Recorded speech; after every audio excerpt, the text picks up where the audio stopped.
nuestra Biblia en el capítulo 4 del libro de Deuteronomio. Y vamos a dar lectura. Vamos a considerar el pasaje completo, pero la lectura que vamos a hacer ahora es del versículo 32, Deuteronomio 4.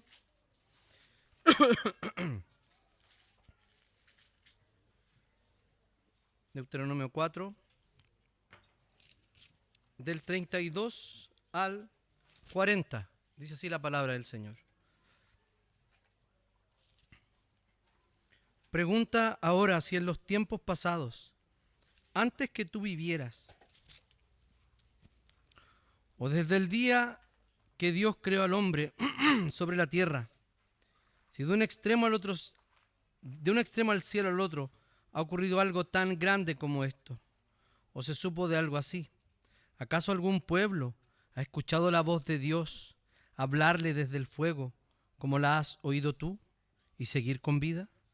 ¿O ha intentado Dios venir y sacar a una nación de en medio de otra nación y hacerla suya con pruebas y señales, y con milagros y guerras, y con mano poderosa, brazo extendido y hechos aterradores, como hizo el Señor su Dios en Egipto con ustedes ante sus propios ojos?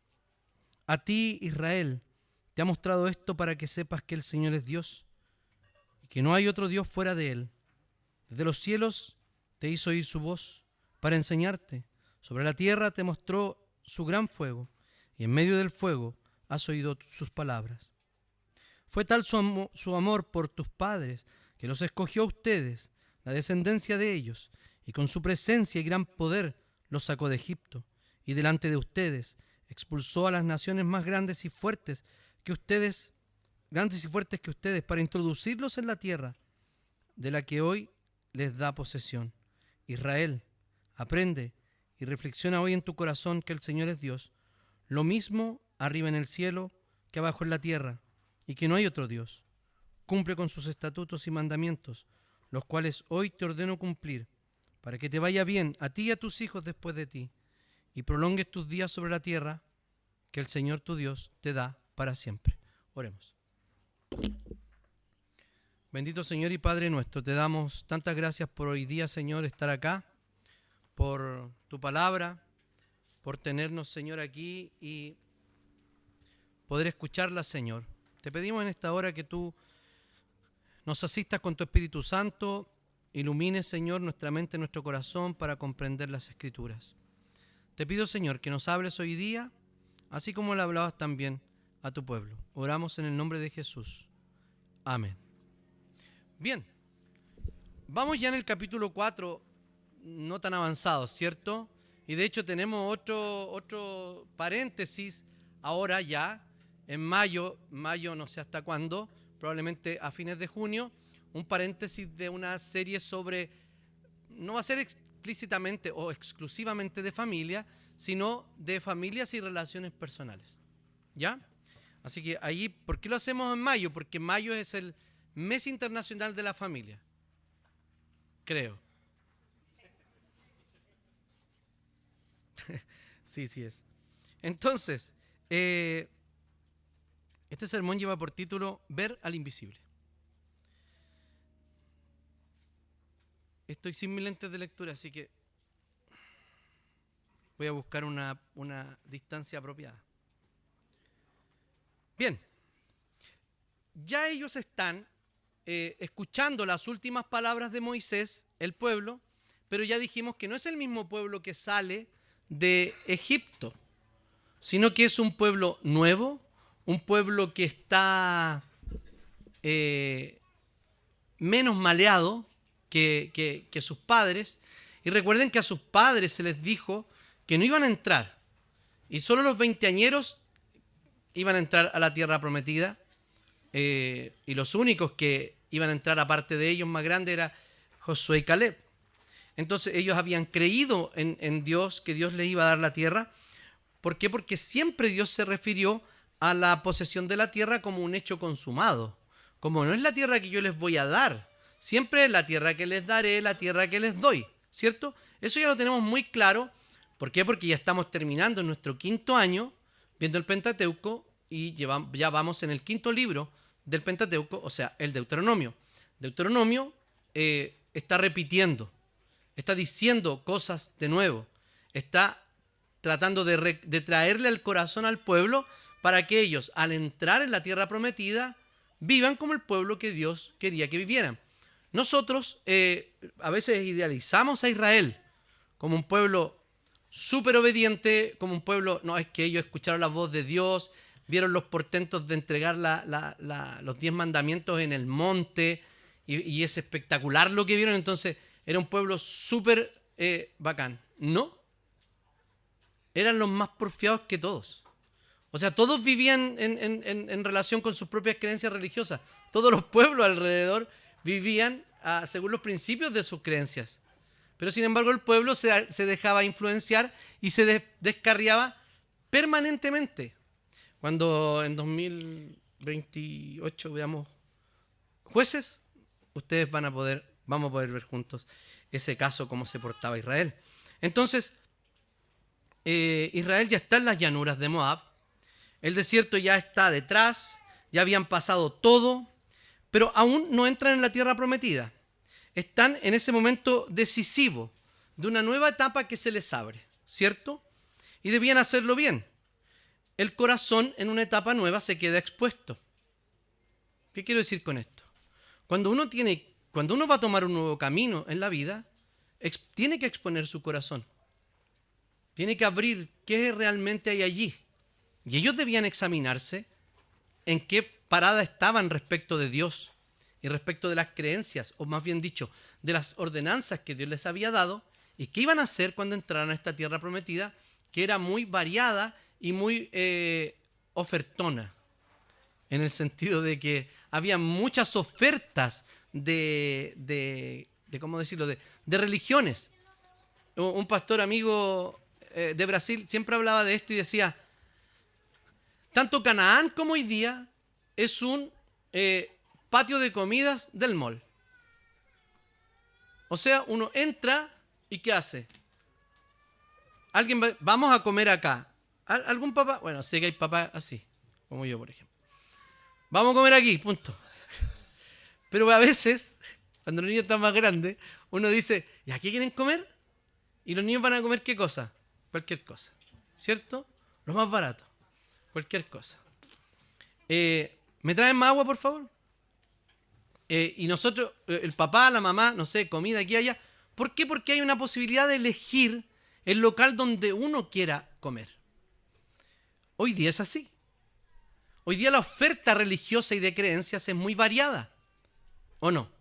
Ya hablamos del horóscopo el otro día, ¿cierto?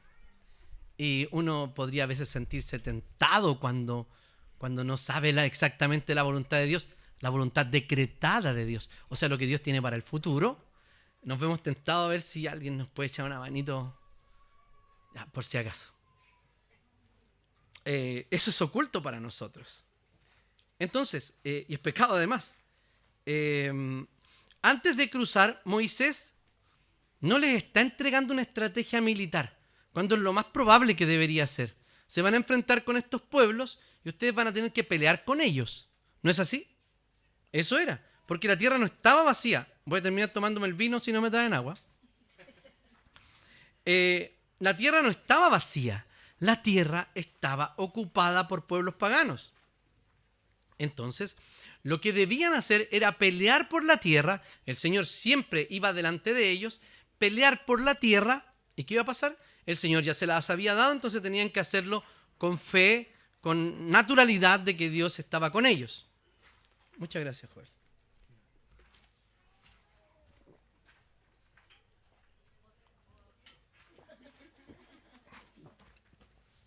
Por si acaso. Entonces, ¿no es muy feo que me tome un vaso completo al seco? ¿Sí? Sí. Tolérenme eso, por favor. Moisés no le da una estrategia militar, sino lo que le da es una visión espiritual. Les dice, esto es lo que tienen que hacer para tomar la tierra. No es afilen tantas espadas, organícense de esta manera. Después vamos a ver que sí les dice cómo se organicen. ¿Y saben cómo se organizaban siempre?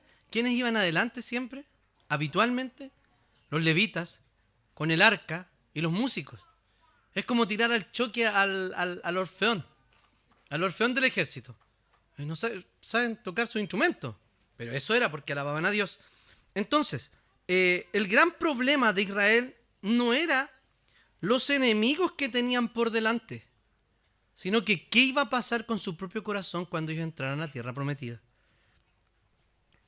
Un comentarista llamado Raymond Brown resume bien cuando dice sobre este capítulo que ellos, si quieren conservar la tierra, deben mirar al Dios que es invisible, no a los dioses que tienen forma en esa tierra. Entonces ese es el punto.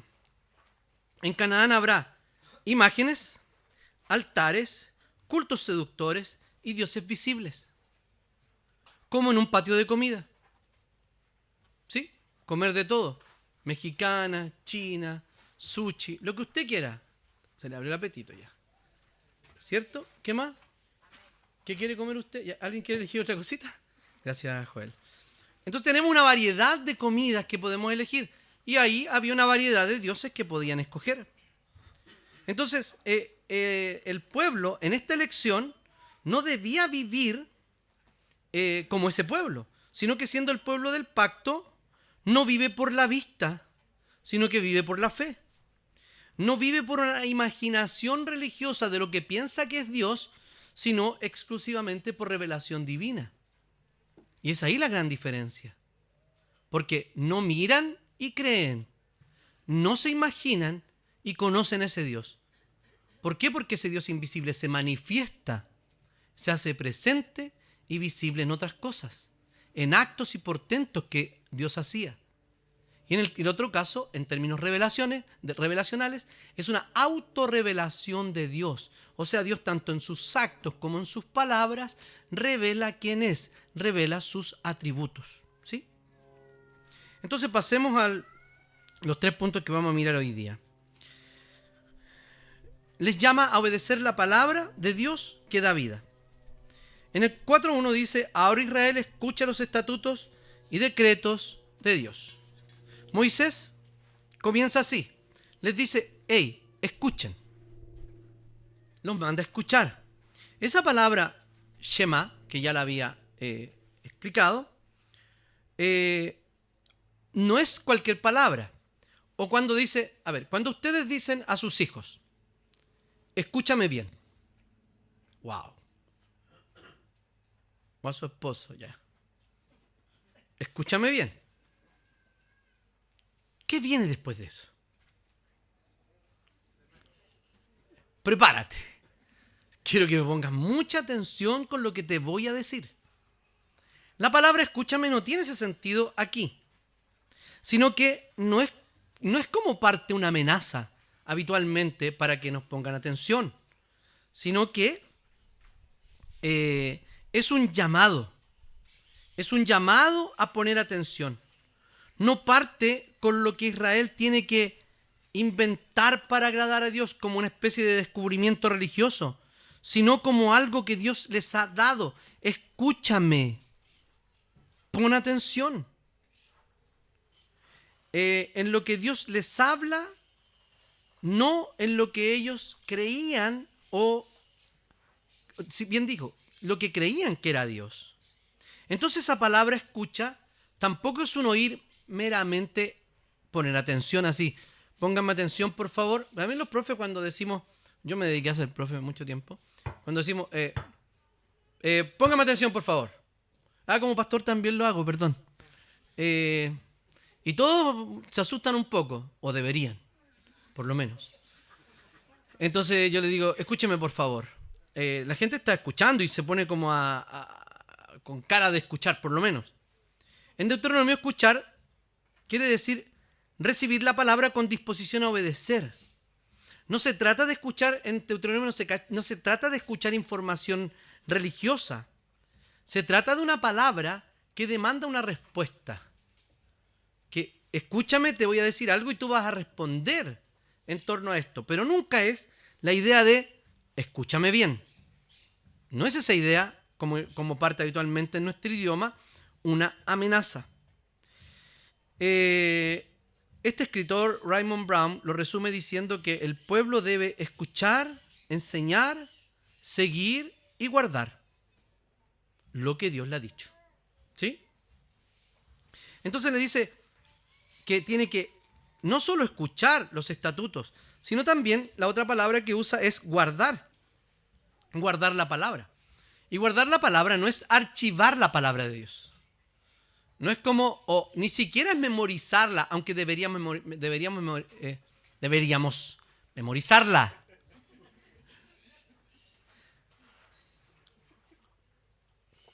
Estoy hablando muy rápido. Deberíamos memorizarla. Les voy a decir lo siguiente. A propósito de memorizar. Sus hijos, de que están en catecismo conmigo, paréntesis. Todos saben lo que me cuesta enseñar la Trinidad. Entonces, no me costó nada con ellos. Entendieron todos esos niños. Yo les dije, ¿saben qué? Ustedes entendieron mucho más fácilmente que mis alumnos del seminario. Y es verdad, y mucho mejor que yo. Entonces, yo les hablé varias cosas que le pueden preguntar en su casa. No pierdan el libro, por favor, y traigan su Biblia de pasadita. Y los animé, y ¿saben qué? Ellos no quieren memorizar. No quieren memorizar. Y la memorización es súper importante. ¿Por qué? Porque trae el recuerdo. No es solo memorizar. Entonces tienen que memorizar las 6 primeras preguntas y respuestas del catecismo menor que tienen en sus manos. ¿Ya? Para la próxima semana. Ya para la subsiguiente. O para cuando sean grandes. Para alguna vez en la vida, por favor, que no memoricen. Pero aquí les ofrecí algo. Así que a fines de junio, no, después de las vacaciones de invierno, tienen que aprender todos los libros de la Biblia de memoria. ¿Ya? Tarea para la casa. Entonces, guardar no es solamente, como yo les pedí a los niños, memorizar. Sí es importante la memorización, pero no es archivarla, sino que más bien es custodiarla. Tratar la palabra de Dios como un tesoro. Vivir bajo su autoridad. Por eso, Moisés dice acá, y me voy a detener un segundito en explicarles este texto. Dice en el 4.2, no añadan ni quiten una sola palabra a lo que les mando, sino cumplan los mandamientos del Señor su Dios que yo les ordeno observar. Bien. Uno dice, ¿por qué aquí dice no añadan nada? ¿A qué les suena? ¿Quién dijo eso? ¿Quién lo dijo? Bien. Apocalipsis. Al final de Apocalipsis, voy a ver si tengo esa hoja, porque perdí la de Apocalipsis 20. Ya esa debe estar.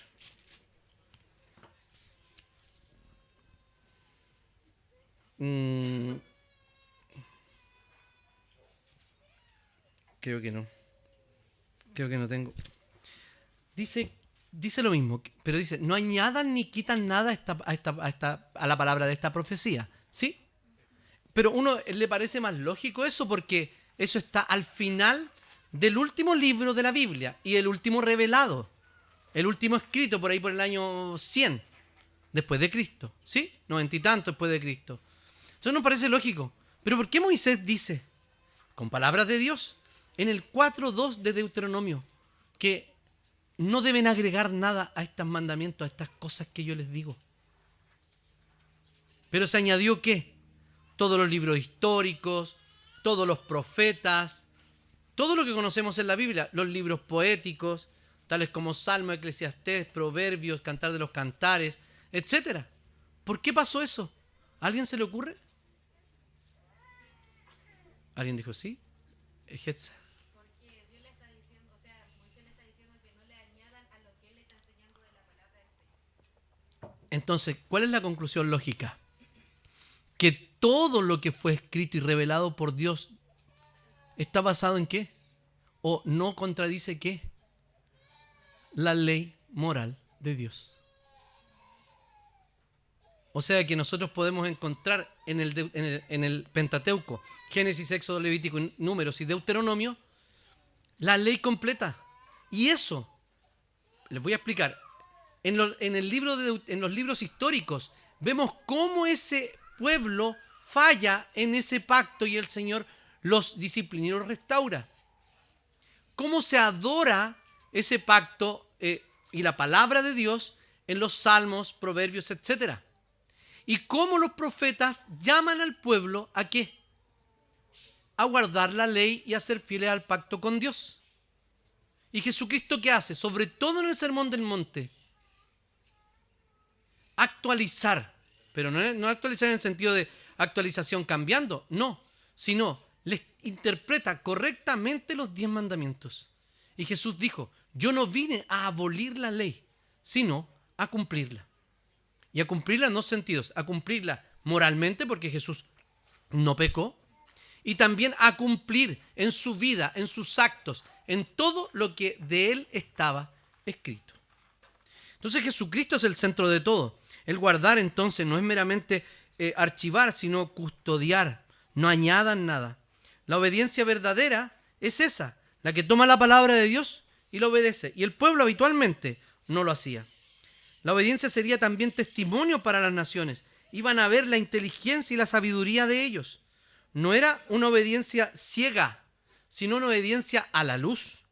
No era una carga inútil, sino una forma de vida que mostraba el carácter del Dios verdadero. Y a nosotros nos dice algo muy interesante, algo muy parecido respecto a cómo nos ve la gente en nuestra relación con Dios. Pero quiero que notemos este matiz. En Juan, capítulo 13 y versículo 35, dice lo siguiente.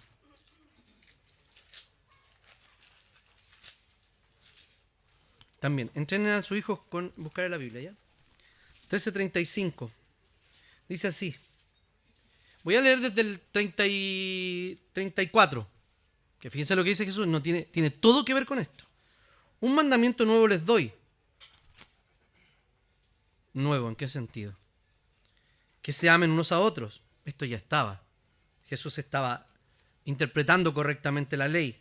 Como yo los he amado, ámense también unos a otros. Y ahora viene lo interesante. En esto conocerán todos que ustedes son mis discípulos, si se aman unos a otros. La palabra del Señor es súper clara en cuanto a qué quiere el Señor de la comunidad cristiana. Lo que quiere es que vivamos así, amándonos, como hermanos, no como otra cosa. Entonces, cuando Jesús dice que guarden los mandamientos, no les habla de un castigo, no les habla de una presión o una carga, sino que les dice, si me aman, entonces guarden mis mandamientos.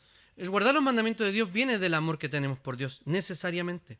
Entonces, la iglesia también está en ese riesgo, ¿cierto? De tener la palabra de Dios, pero de no creerla. Podemos admirar la Escritura, citarla, enseñarla, pero sin embargo resistirla cuando no nos conviene. El pecado raramente niega toda la verdad, pero siempre inicia agregando algo distinto o quitando algo. Entonces el cristiano empieza a oír la palabra de Dios, pero haciéndola pasar por oídos que están contaminados con otras palabras. Y como ya mencioné, el texto llega a Cristo de manera natural, porque ya dije que Cristo no vino a anular la palabra de Dios, sino a cumplirla perfectamente. El hijo obediente que Israel fue es Jesús. Y es el único hijo obediente de Dios. De hecho,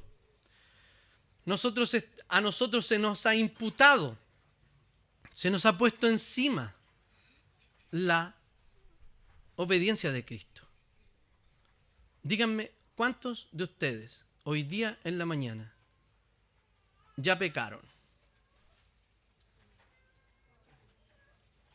Entonces tenemos un dilema acá. Entonces, ¿eso significa que usted no es creyente? Es una posibilidad. Pero lo más probable es que nosotros estemos mirando la obediencia como una carga y no como una imputación de Jesús. Jesús nos ha imputado su obediencia. ¿Qué significa? Que en Él somos perfectos. En Él somos completos. Porque si no nos transformamos en cristianos moralistas. Nuestra obediencia cristiana no consiste solo en seguir principios, sino conocer y seguir a la persona de Jesús. Cristo nos enseña que oír a Dios no es vivir como esclavos inseguros, es vivir como hijos reconciliados. Esto lo he dicho muchas veces y reconozco que es probable que algunos psicoanalistas tengan razón en esto, que la idea de Dios la formamos nosotros, y esto es mío, la formamos como un ídolo. ¿Por qué razón? Porque formamos la idea del Dios Padre con las características de nuestro Padre. Entonces, por eso es que nos insegurizamos con Dios. Si mi padre fue abusivo, ¿qué creemos de Dios? Que es abusivo. ¿Y eso está en la Biblia? No. Entonces, ¿dónde hay que volver para conocer a Dios? A la Biblia. Si mi padre era muy proveedor, ¿qué creemos que es Dios? El viejo pascuero. ¿Cierto? Como mi padre fue muy proveedor, yo me imagino que Dios me va a dar absolutamente todo lo que quiero. Y si mi padre fue abandonador y no proveyó, ¿qué creemos?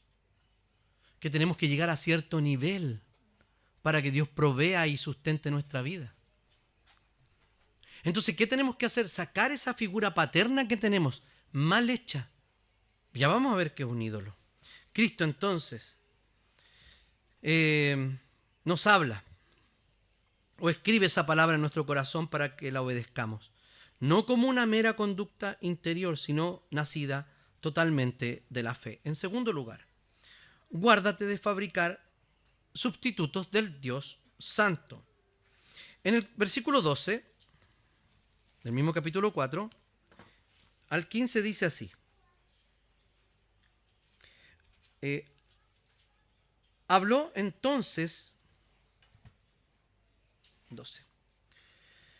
Entonces desde el fuego el Señor habló con ustedes y ustedes oyeron su voz y sus palabras, pero aparte de oír su voz no vieron ninguna figura. Aquí es súper importante porque dice que no vieron ninguna figura. Dice, recuerden, ¿qué fue lo perceptible mío? Hablando Dios, ¿qué fue lo perceptible? ¿Mi figura? ¿Mi imagen? No. ¿Ellos qué oyeron? Oyeron la voz. La voz. Experiencia. Estoy muy entusiasmado con la clase de hoy de los niños. Entonces les voy a contar. Les enseñé la Trinidad con el bautismo de Jesús. Y eso es muy interesante porque está Jesús saliendo del agua. No porque lo hayan sumergido. Salió porque debe salir del agua de donde se mete para que lo bauticen, sale del agua y se escucha y aparece un algo, una paloma, que dice el texto que era el Espíritu Santo, para posarse sobre él. Y luego se escucha una voz, la voz que dice, este es mi Hijo amado en el cual tengo contentamiento. Ellos lo entendieron súper bien. Hay una voz, hay una imagen que no es persona, sino un símbolo de la paloma del Espíritu Santo. Está Dios mismo encarnado en Jesús, la segunda persona de la Trinidad, el Verbo de Dios. Y se escucha perceptiblemente solo la voz de ¿quién? Si dice este es mi Hijo amado, ¿quién está hablando? El Padre. Ellos escucharon la voz, esa misma voz que se escuchó allí, audible, no imaginaria, no en una visión. Ellos escucharon esa voz. Y dice, no vieron ninguna figura. Esa ausencia de figura es teológicamente decisiva. ¿Saben por qué? Porque era lo que iba a diferenciar al Dios de Israel, como el texto que acabamos de leer al principio, lo iba a diferenciar de todos los demás dioses. ¿Por qué razón? Porque Dios no permite o no permitió que se le redujera a una imagen. De hecho, ya sabemos todo lo que pasó en el Éxodo cuando intentaron representar a Dios en un becerro de oro. Muchos murieron allí por ese intento, no de hacerse un Dios distinto, sino de hacerse una imagen violando el primero o segundo mandamiento? No, en serio. Segundo, ¿el primero cuál es? No tendrás dioses ajenos delante de mí. ¿Y el segundo cuál es? No te harás imagen. Exactamente. Muchas gracias. Entonces, no te harás imagen. Dios no quiso ser reducido, como dije entonces, a una imagen. No quiso ser capturado por la imaginación humana, por la imaginación religiosa humana. No se los permitió. Nosotros tendemos a eso. No quiso ponerse al nivel de los dioses de las demás naciones, sino que él mismo está haciendo preguntas retóricas en ese texto cuando dice: ¿quién de los pueblos de allá tiene un Dios como yo? ¿A quién se le ha hablado? ¿A quién lo sacaron de un país para llevarlo a otro en medio de portentos, de milagros, de intervenciones reales? A ninguno. La pregunta retórica es la que tiene una respuesta evidente, como ¿andarán dos juntos si no estuvieran de acuerdo? Eso es una pregunta retórica. Entonces, aquí el punto de la figura no es meramente estético, sino que es un punto espiritual. ¿Por qué razón? Porque los seres humanos tenemos la tentación, más bien dicho, el impulso vital de fabricar una representación de Dios. En realidad eso no nos acerca a Dios, sino que lo rebaja a nuestra propia imaginación religiosa. Y uno dirá, bueno, nosotros no tenemos imágenes, ¿cierto? Uno de los autores que uso dice acerca de las imágenes: desviará la atención de los adoradores lejos de su gran Dios, y al final el ídolo reemplaza al Dios que supuestamente representa. Entonces, ¿qué es lo que hace la idolatría? La idolatría es exactamente eso, lo que acabo de leer. No siempre niega a Dios. Como ya dije, en el caso del becerro de oro, no niega a Dios, representa a Dios, ¿sí? A veces dice representar a Dios. Nunca puede hacerlo completamente, pero termina siempre sustituyéndolo. El ídolo ofrece algo que es, mírenme, el ídolo ofrece algo que es manejable, como un teléfono. Es manejable, es visible, es controlable, está en nuestro control. A propósito de esto, ¿qué pasa cuando el teléfono se le va la señal? No, ¿qué le pasa al teléfono? Al teléfono se le fue la señal. ¿Qué nos pasa a nosotros? Nos desesperamos. ¿Por qué nos desesperamos? Porque no sabemos nada. Porque ¿qué perdimos? Perdimos todo. No, hemos perdido todo. No perdimos todo. ¿Sabe lo que perdimos?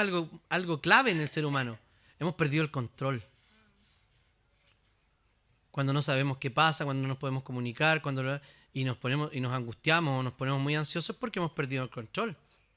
Entonces, el ídolo no nos permite perder el control porque lo vemos, es manejable, es predecible y es absolutamente utilizable.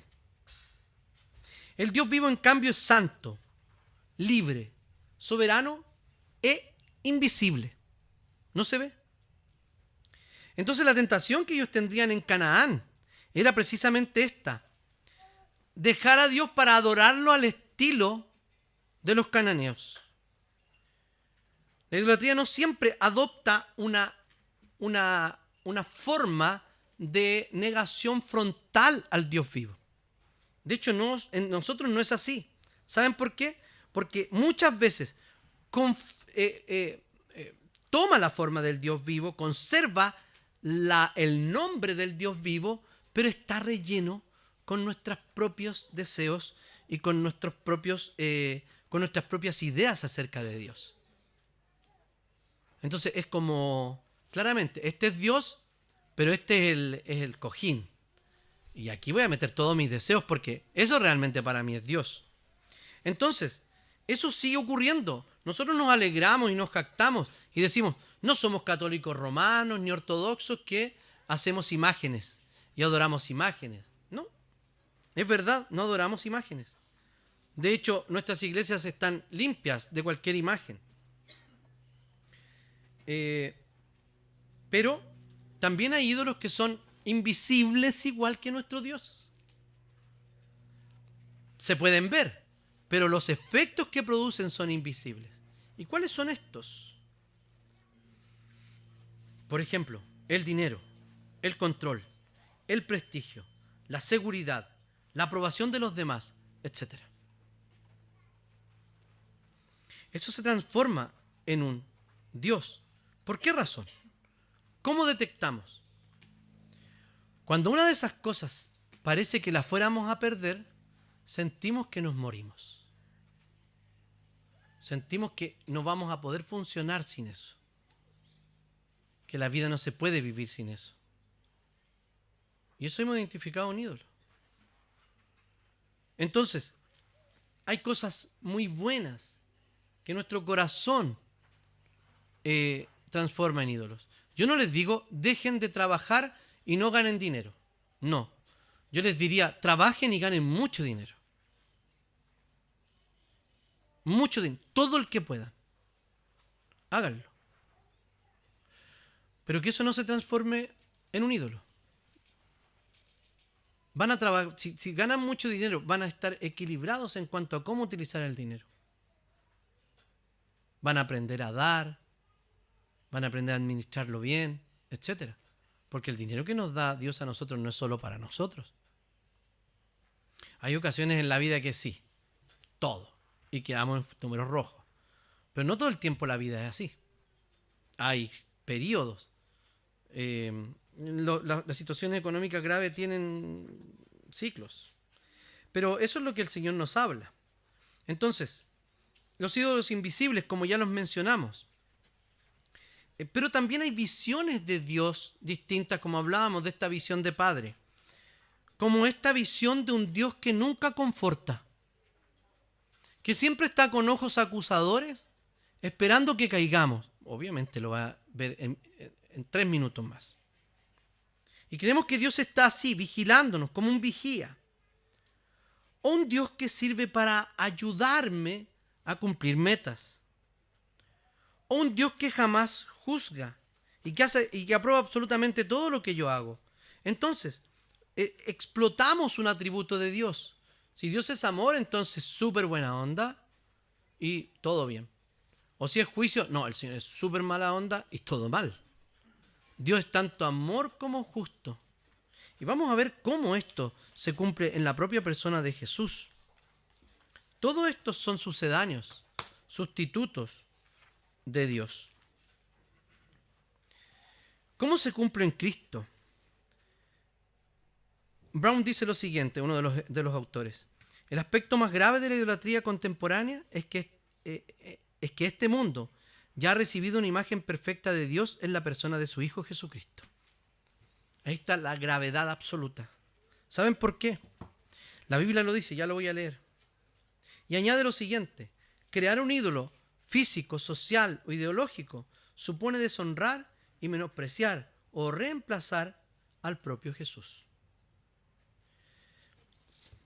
En Colosenses capítulo 1, en la carta de Pablo a los Colosenses capítulo 1, versículo 15, dice así, hablando de Jesús encarnado: Él es la imagen del Dios invisible, el primogénito de toda la creación. O sea, cuando nosotros nos hacemos una imagen, cual sea, como dice Raymond Brown, físico, social o ideológico, presupone deshonrar, menospreciar o reemplazar a Jesús. Y todos estamos metidos en algo como esto. Entonces, ya no tenemos derecho a representar a Dios porque Dios ya fue representado en el propio Jesús. Toda idolatría entonces es infidelidad al primer mandamiento y también desprecio a la definitiva revelación de Dios que es en Cristo Jesús. Y en último lugar, recuerda, vuelve, vive adelante. Cuando vemos el pasaje y todos los pasajes de exhortación en casi toda la Biblia, cuando el pueblo está pecando, ¿qué dice siempre? Hay una palabra clave, que no es el escucha, que no es el oye, que no es el guarda, nada de lo que hemos visto. Hay una que es súper importante. ¿Saben cuál es? Recuerda. Recuerda. trae a tu corazón otra vez. Recordar. De ahí vienen palabras como coronario, etcétera, de corazón. Recordar, volver a traer al corazón. ¿Qué cosa? El amor de Dios.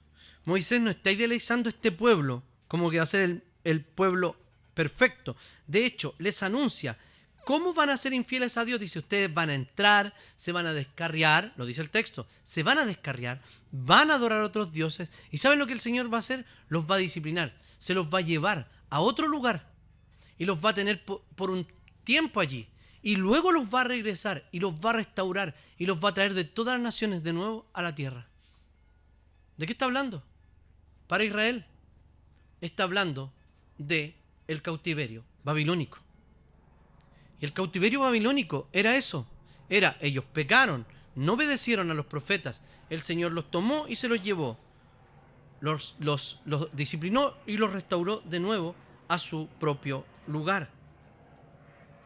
Habría idolatría, habría disciplina, habría dispersión, habría angustia. Pero el capítulo no termina en ruina, sino en misericordia. Y eso es lo que debemos ver aquí. Porque él llama a esta sección, uno de los autores llama el libertador misericordioso. Explica que Dios les muestra el camino de regreso, una búsqueda sincera, un arrepentimiento genuino y una obediencia nueva.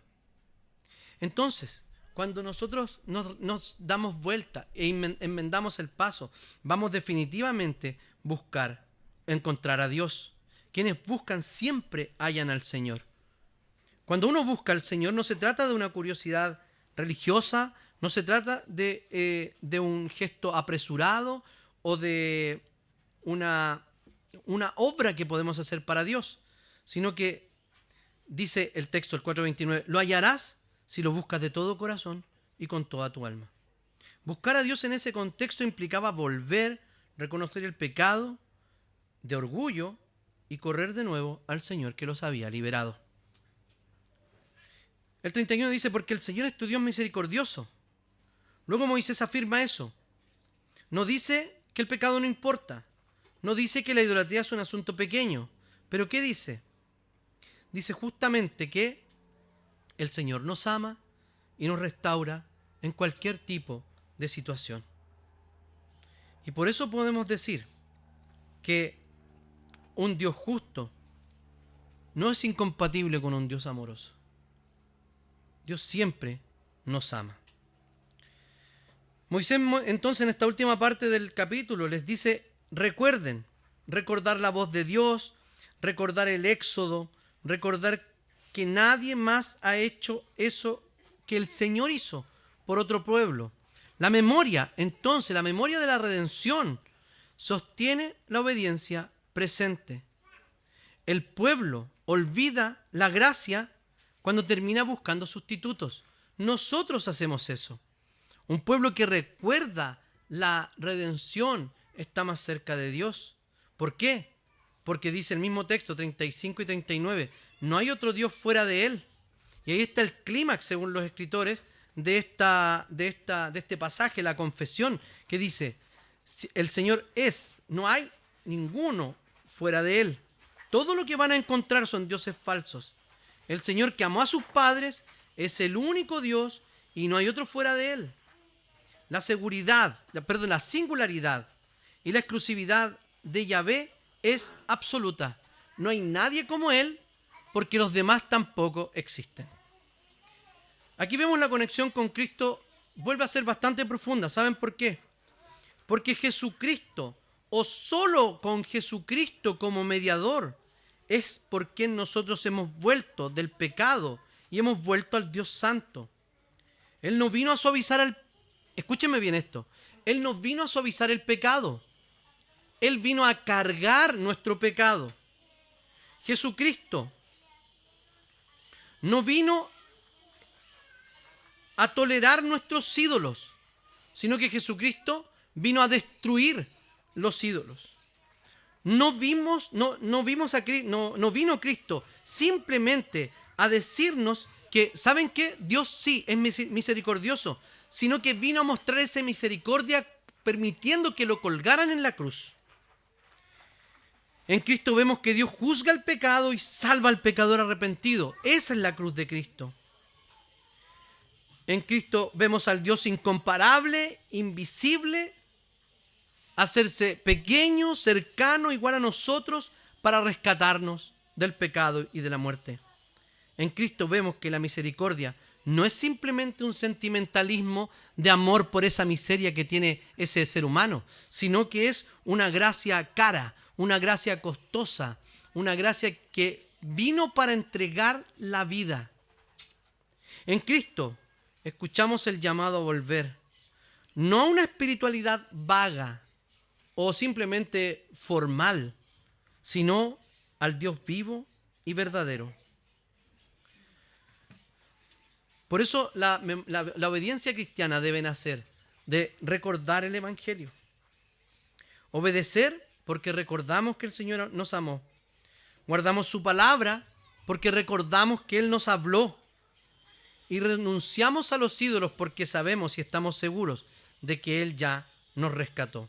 Entonces, para ir terminando, Deuteronomio 4 le dice al pueblo, en la antesala de esta nueva etapa, no entren a esta tierra con un corazón distraído.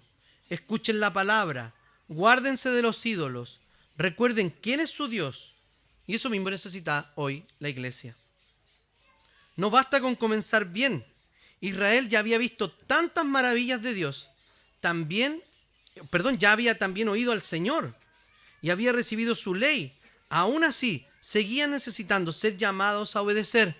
También nosotros necesitamos ese llamamiento todos los días. Jesús es la palabra que debemos oír. Y las palabras de Jesús solo se encuentran en la Escritura. La imagen de Dios, del Dios invisible que es Jesús, excluye todo otro ídolo. Y el Salvador, el único Salvador que nos puede traer de regreso a Dios, es nuestro Señor que murió por nosotros en la cruz. Oremos al Señor. Señor, te damos gracias por tu palabra de hoy y te pedimos, Señor, que tú alientes nuestro corazón, que podamos, Señor, no reemplazarte por nada, poner las cosas lindas de la vida, Señor, en el lugar donde están, en el lugar que les corresponde, y ponerte a ti primero. Te damos gracias, Señor, por tu palabra de hoy. Oramos por Jesucristo, quien es tu imagen y nuestro Salvador. Amén.